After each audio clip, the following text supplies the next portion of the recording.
Apa kabar Pak Bas? Baik Bu, alhamdulillah. Ibu gimana Bu? Sehat juga. Ya.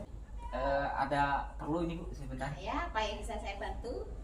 Saya mau wawancara Bu dengan Ibu terkait dengan tugas saya di LMS selaku CGP Bu ya, yaitu mengunggah LMS itu demonstrasi kontekstual modul 3.1, yaitu tentang pengambilan keputusan pemimpin Bu ya. Oh iya. Dalam pengambilan keputusan dalam kasus yang bersifat kasus dilema etika dan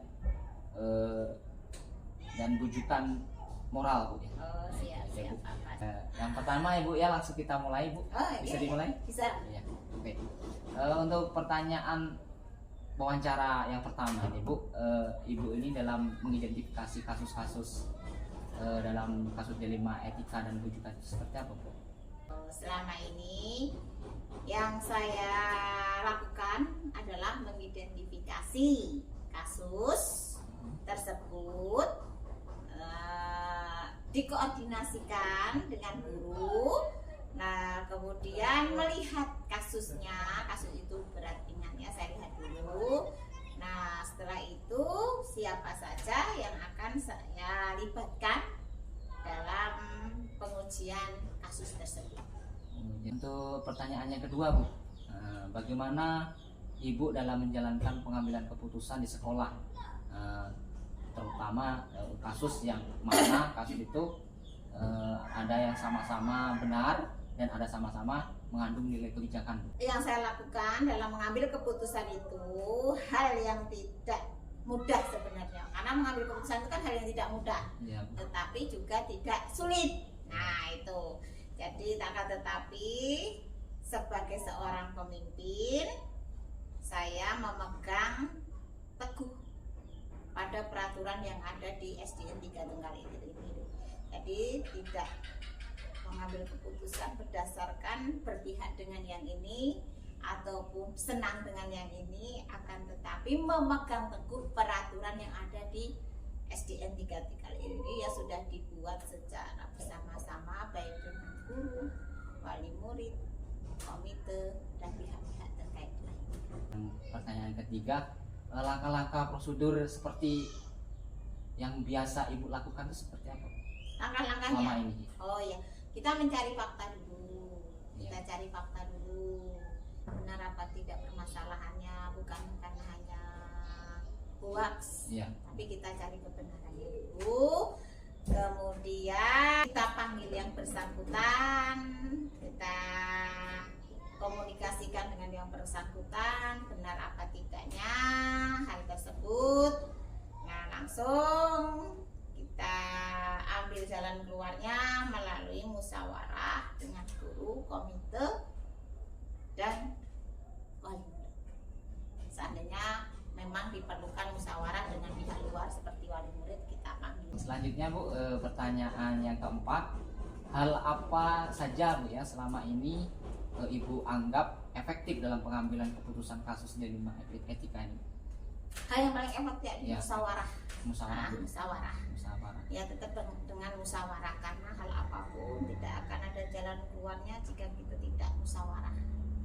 Jadi kita utamakan musyawarah dengan pihak terkait, komite, guru, secara duduk bersama dengan kepala dingin mencari titik terbaik atau titik temu agar hal-hal yang bisa diselesaikan hari ini kita selesaikan. Selanjutnya Bu, pertanyaan yang kelima Bu ya. Iya. Pertanyaan yang kelima, hal apa saja yang selama ini merupakan tantangan dalam pengambilan keputusan? Tantangan Bu ya. Tantangan yang mengambil keputusan yang kasus-kasus dilema etika. Kalau untuk tantangan sebenarnya tergantung pada kepemimpinan seseorang.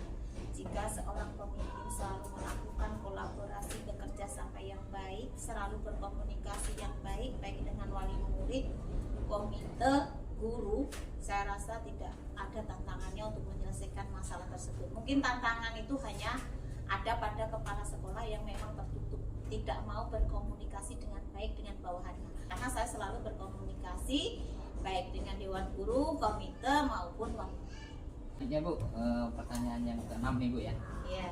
Apa yang Ibu miliki dalam menentukan pengambilan keputusan itu? Adakah yang semacam jadwal atau secara langsung cara penyelesaiannya, tepat waktu, dengan jadwal penyelesaiannya dengan bentuk prosedur seperti apa yang Ibu jalankan, apa seperti itu?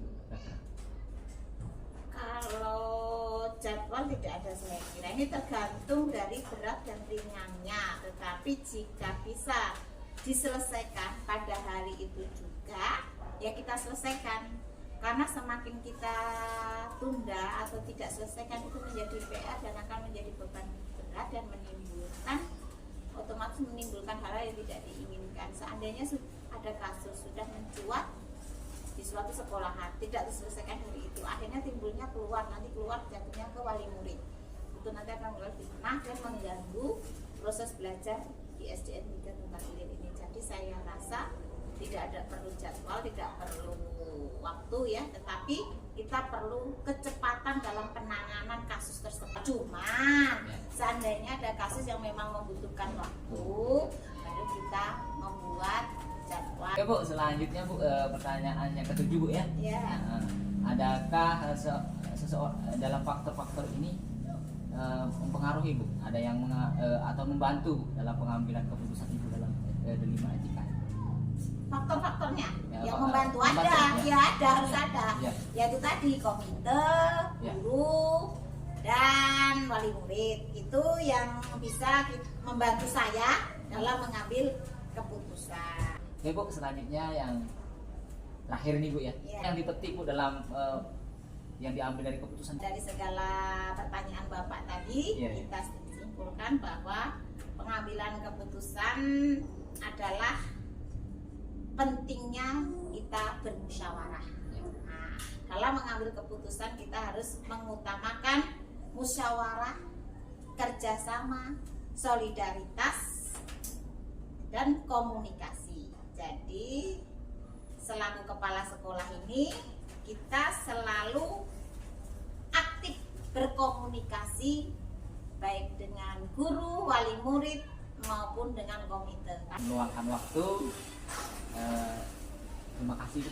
Sama-sama Pak Bas, saya juga mengucapkan terima kasih Pak Bas sudah membagi ilmu dengan saya pada hari ini dengan mewawancarai saya tidak terlena dengan kegiatan-kegiatan yang bisa mendadak mungkin menimpa saya. Jadi termasuk Bapak ini mengingatkan saya seandainya ada kasus bagaimana cara menanganinya, saya hari ini dapat pelajaran juga. Terus sebagai guru penggerak saya meminta kepada Pak Bas, jadilah memang penggerak, motivasi, motivator untuk SDN 3 khususnya, umumnya untuk Tunggal Ilir, agar menjadi guru yang memang diinginkan sesuai dengan keinginan Bapak Ki Hajar Dewantara sebagai guru yang baik, yang membimbing. Terima kasih Bu atas support dari Ibu.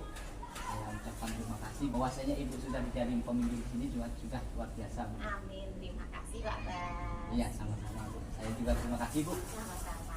Mungkin saya cukupkan dulu Bu ya untuk wawancara hari ini. Siap. Saya akhiri, wassalamualaikum warahmatullahi wabarakatuh. Waalaikumsalam warahmatullahi Mari Bu. Ya, Pak Bas. Makasih Bu ya.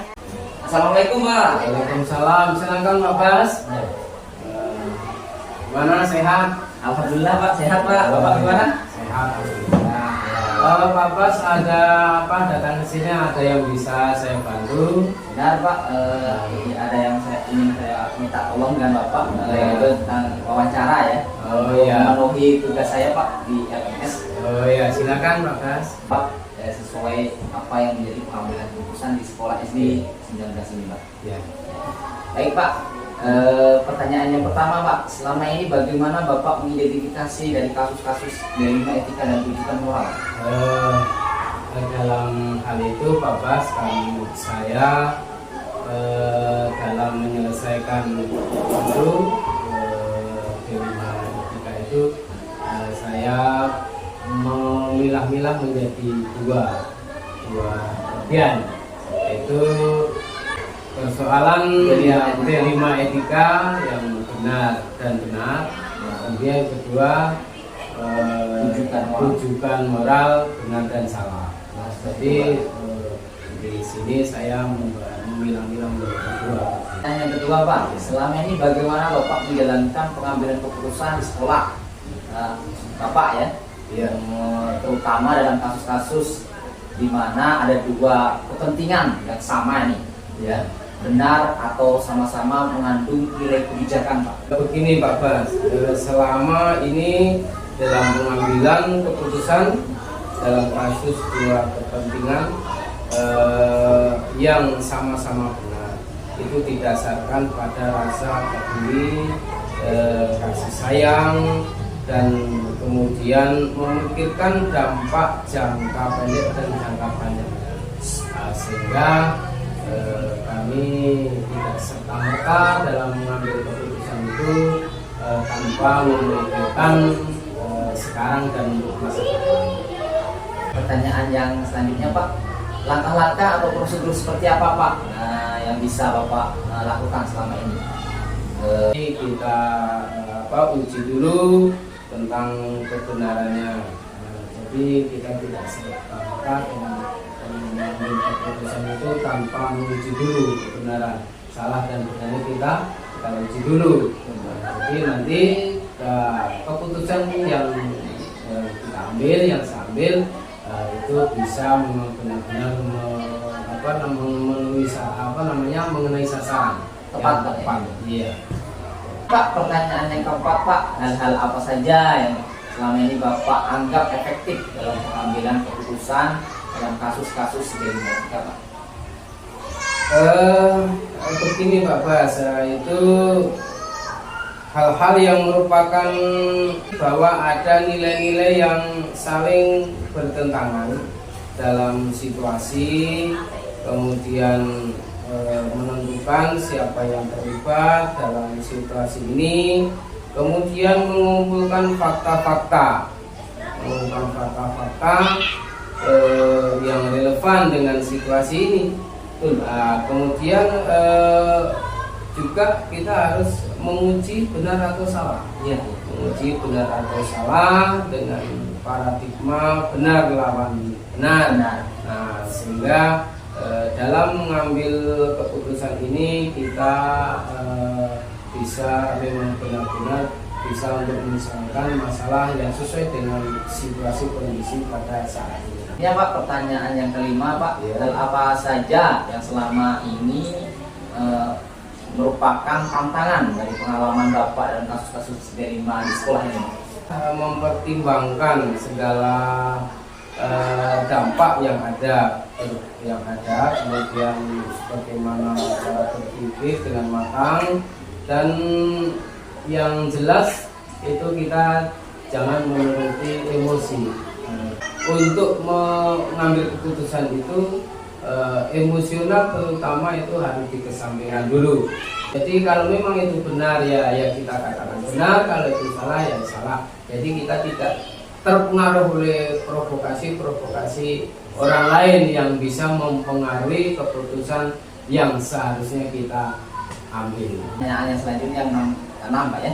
Ya. Apakah Bapak memiliki sebuah tatkala atau jadwal tentunya dalam sebuah penyelesaian kasus dilematika itu yang Bapak alami secara langsung, menyelesaikan langsung atau menggunakan jadwal seperti itu, Pak? Jadi selama ini saya tidak menggunakan jadwal secara khusus, Pak Bas. Ya. Jadi saya hanya melihat seberapa besar kasus itu yang terjadi. Nah, apabila kasus itu ringan, kemudian bisa kita selesaikan dengan secepatnya, maka akan kita selesaikan yang secepatnya pada ketika itu. Nah, akan tapi kalau kasus-kasus itu sangat rumit, kemudian membutuhkan pemikiran, membutuhkan masukan-masukan dari orang lain, nah dari senior-senior kita, maka itu akan kita berikan waktu lebih lama dalam mengambil keputusan. Untuk selanjutnya, Pak, pertanyaannya nomor 7, adakah Pak seseorang dalam faktor-faktor yang membantu dalam mempermudah atau membantu Bapak dalam pengambilan keputusan ini? Guru-guru senior, ada kawan-kawan guru, kemudian ada tenaga administrasi. Pertanyaan yang terakhir nih Pak, dari semua hal yang telah disampaikan, pembelajaran apa yang dapat dan petik dari pengalaman dan pengambilan keputusan dari ini?